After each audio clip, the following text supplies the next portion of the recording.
Երկրաշարժերը սարսափելի երևույթներ են, եւ նրանք ավելի մահաբեր են դառնում, քանի որ մեր քաղաքներն աճում են, եւ փլվող շենքերը ամենամեծ ռիսկն են ներկայացնում։ Ինչու են շենքերը փլվում երկրաշարժի ժամանակ, եւ ինչպես կարելի է դա կանխել։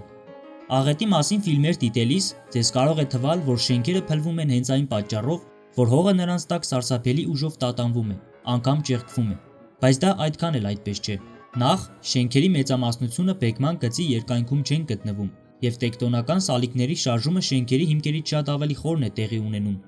Իրականում ինչ է կատարվում։ Երկրաշարժերը եւ նրանց ազդեցությունը շենքերի վրա շատ ավելի բարդ բնույթ ունեն։ Երկրաշարժը հասկանալու համար ճարտարապետները եւ ինժեներները օգտագործում են մոդելներ, ինչպիսիք են օրինակ երկչափ ցանցը, երկայնական եւ լայնական գծերով, կամ էլ օղակներով սառնաշաքարներ, որոնք բնորոշում են շենքի զանգվածը։ Անկամ այդքան պարզ մոդելները կարող են շատ օգտակար լինել, քանի որ առաջին խնդիրն այն է, որ որոշեն, թե շենքը իրեն ինչպես կդրսևորի երկրաշարժի ժամանակ, որն արդեն ֆիզիկայի խնդիրն է։ Երկրաշարժի ժամանակ փլուզումների մեծամասնությունը տեղի չեն ունենում երկրաշարժի պատճառով։ Հակառակը, երբ շենքի տակ հողը շարժվում է, այն տեղաշարժում է հիմքը եւ ստորին հարկերը, ալիքները ուղարկելով ամբողջ կառուցվածքի միջով եւ ճոճում է նրան մի կողմից մյուս կողմ։ Տատանման այս ուժը կախված է երկու գործոններից՝ զանգվածից, որը կենտրոնացած է հիմքում, եւ նրա կոշտությունից, այսինքն ազդեցության մեծությունից, որն անհրաժեշտ է որոշակի տեղաշարժ առաջացնելու համար։ Բացի շինանյութի եւ շենքերի սյուների ձևից, կոշտությունը կախված է նաեւ բարձրությունից։ Ցածր շենքերը ավելի կոշտ են եւ քիչ են տեղաշարժվում, իսկ բարձր շենքերն ավելի առացկական են։ Թվում է, թե խնդիրը կարելի է լուծել ցածր շենքեր կառուցելով, նրանց տատանումները նվազագույնի հասցնելու համար։ Բայց 1985 թվականի Մեխիկոյի երկրաշարժը ցույց է տալիս, որ դա այդպես չէ։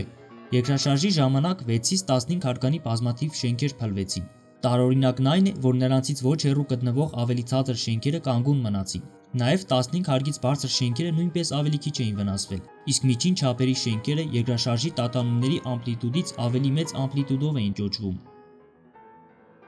Ինչպես է դա հնարավոր։ Պատասխանը կապված է այսպես կոչված սեփական տատանումների հաճախության երևույթի հետ։ Համակարգի տատանման դեպքում հաճախությունը առաջընթաց շարժումների քանակն է 1 վայրկյանում։ Դա պարբերությանը հակառակ մեծություն է, որի ժամանակ տեղի է ունենում շարժման 1 ցիկլ։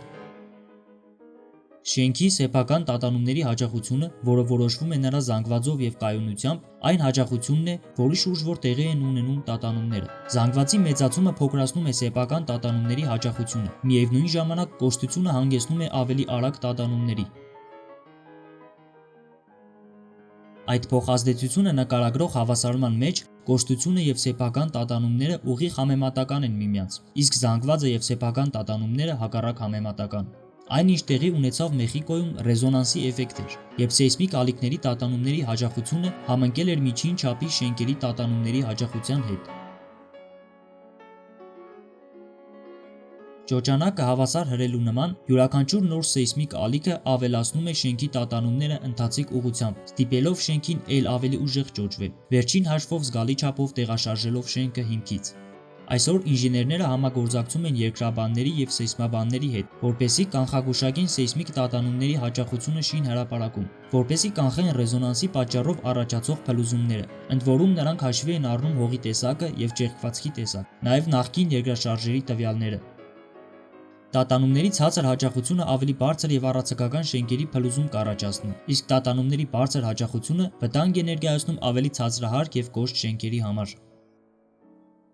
Ինժեներները լուծումներ են առաջարկել, թե ինչպես օգտագործելով նորարարական համակարգեր կլանել հարվածները եւ սահմանափակել շենքերի ձևախախտումը։ Հիմքը մեկուսացնում են շարժական շերտերի օգնությամբ, որպեսզի մեկուսացնեն հիմքի տեղաշարժը շենքի մնացած մասից։ Իսկ շենքի զանգվածի մարման ճշգրիտ համակարգերը մարում են ռեզոնանսը, շենքը ճոճելով սեփական տատանումներից տարբերվող պարբերությամբ, որը փոքրացնում է թրթռումը։ Վերջին հաշվով կանգուն կմնան ոչ թե ամենաամուր, այլ լավ նախագծված շենքերը։